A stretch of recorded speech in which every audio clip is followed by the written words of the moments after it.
সরকারি যে কর্মকর্তাগুলো আছে যারা যেমন এমপি, মন্ত্রী, চেয়ারম্যান, মেম্বার এদের কাছ থেকে আপনার কি কোনো চাহিদা আছে?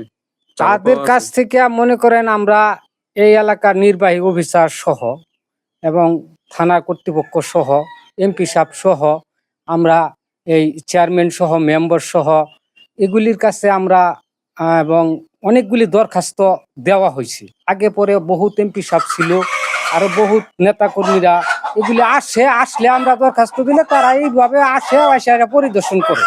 রাস্তাঘাটের অবস্থা দেখেন, একটা রিক্সা চলতে পারে না, একটা পরিবহন আসছে মাল আনা নেওয়া করতে পারে না, আমরা পোলট্রির ফার্ম করতে পারি না, গরুর ফার্ম করতে পারি না, কারণ খাদ্য নিয়ে আমরা ঢুকতে পারি না। যার ফলে দেখেন আমাদের বৃদ্ধ মানুষ এলাকার মধ্যে আমরা কৃষির উপরে জীবিকা নির্ভর করে থাকি। এখানে যে কৃষকগুলি আছে, মনে করুন ১০০ কৃষক এই এলাকায় বসবাস করে, যা আপনারা দেখতেছেন তরি তরকারি বিভিন্ন খাই খামার এগুলি তো আপনারা দেখতে আছেন। যার ফলে আমাদের যে একটা রাস্তা, এই রাস্তাটা ৩ কিলো পর্যন্ত ৩-৪ কিলো পর্যন্ত দেখেন একেবারে মানুষ হাঁটা চলার মতো কোনো পরিবেশই নাই। যার ফলে মাটির রাস্তা ভাঙ্গা চুরা চতুর্দিক দিয়ে গেছে, দুপায়ে মানুষে হাঁটে, কোনো অটু জানা।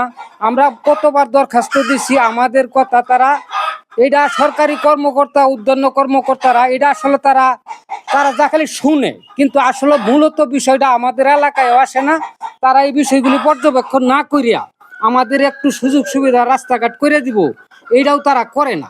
আমরা আসলে অত্যন্ত দুঃখিত, শুধু একমাত্র রাস্তাঘাটের জন্য আমরা নিজেরা চাইতাছি যে এই এলাকা উন্নয়নের করার জন্য সরকারের যেভাবে উন্নতি হয় সেই উন্নতি করার জন্য আমরা মনে করুন কৃষির উপরে নির্ভর করিয়া ফার্ম করিয়া শুধু কুটিকাটি ক্ষুদ্র শিল্প করে আমরা চলতে পারি।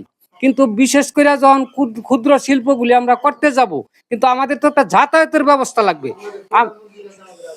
আমাদের যে এই যে আমাদের যে আগে যে সরকার ছিল, সেই সরকারের আমলে শেখ হাসিনার আমলে আমরা অনেক দরখাস্ত দিছি, কিন্তু কোনো গণ্যপাত হয় নাই। এখন যে বর্তমান সরকার আসছে, আমার এই সরকারের কাছে আকুল আবেদন, এই বিষয়টি কি যারা ইউটিউবে বা চ্যানেলে যারা আসুক, তারা যদি এই জিনিসটা একটু গুরুত্ব সহকারে দেখা সরকার এই জিনিসটারে গণ্যপাত করে, তাহলে আমার মনে হয় এই এলাকার মানুষ, এই বিভিন্ন এলাকার মানুষ যে এই রাস্তাটা চলাচলগুলি করে, তাহলে তাদের জন্য সুবিধা হবে, আমাদের এলাকাটা উন্নয়ন হবে।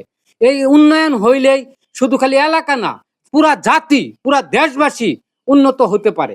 কারণ এই যে এলাকার ভিতরে যে সমস্ত জায়গা আছে, এই সমস্ত জায়গার ভিতরে আমরা কি না করতে পারি। একটা বড় ধরনের শিল্প কারখানা করতে পারে, শিল্প প্রতিষ্ঠান যারা আছে বর্তমান, তারা এই এলাকায় আসলে তারাও তো আমাদের সহযোগিতা, আমরা তাদের সহযোগিতা, একটা শিল্প প্রতিষ্ঠান কারখানা আমরা দিতে পারি।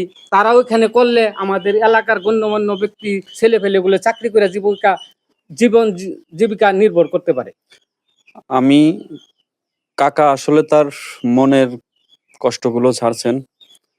আমি অনুরোধ করব এই এলাকার যিনি এমপি এবং উপজেলা চেয়ারম্যান, ইউনিয়ন চেয়ারম্যান, আপনাদের কাছে আমার একটাই অনুরোধ।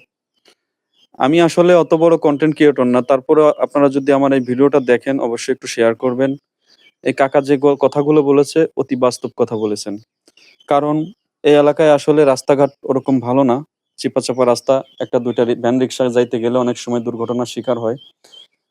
তো আপনারা যদি আমার এই ভিডিওটা দেখেন, যারা এই এলাকার রাজনীতিবিদ, আপনারা একটু চেষ্টা করবেন এই এলাকায় পরিদর্শন করে এই এলাকার রাস্তাঘাটগুলো একটু ঠিকঠাক করার জন্য, এবং এই এলাকার যে জনবল আছে এদেরকে একটু সহযোগিতা করার চেষ্টা করবেন। এই আবেদনটা আপনাদের কাছে আমার রইল। আরেকটু কথা আমার রয়ে গেছে, যেহেতু কথাটা বলা হয়েছে না। দেখেন আমাদের এইখানে আমরা গ্রামের মানুষ, গ্রামে বাস করি, 2-3টা স্কুল প্রতিষ্ঠান আছে, যেহেতু ন্যাশনাল মেরিট একাডেমি, তারপরে আকন্দ মডেল একাডেমি, তারপরে এখানে গ্রামের মধ্যে 2-3টা মাদ্রাসা আছে, কোরআন শিক্ষা, নুরানি শিক্ষা, এগুলি বেসরকারি। এগুলির জন্য এগুলিতে হুলাফান রাস্তাঘাটের জন্য এগুলি স্কুলে ঠিক মতো যাইতে পারতেছে না।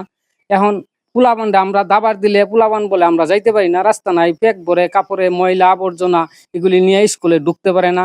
যার ফলে আমি এই এমপি সাহেবের কাছে, এমপি মহোদয়ের কাছে আমার আকুল আবেদন, উনি যেন এই স্কুল প্রতিষ্ঠান, মাদ্রাসা, মসজিদ, আমরা যেন এই রাস্তাগুলি উনি একটু নির্মাণ করে দিলে যখন আমরা এলাকার লোকজন চলতে পারবো এবং পোলাপানগুলি স্কুলে যেতে পারে। ওই স্কুলে যদি পোলাপানগুলি যেতে পারে তাহলে তো আমাদের তো মনে করেন যে স্কুলে পোলাপান নেই, আমাদের অদূর ভবিষ্যৎ সম্পদ। তারা যদি লেখাপড়া করে সুশিক্ষায় শিক্ষিত হতে পারে, জাতি উন্নত হবে, দেশ উন্নত হবে।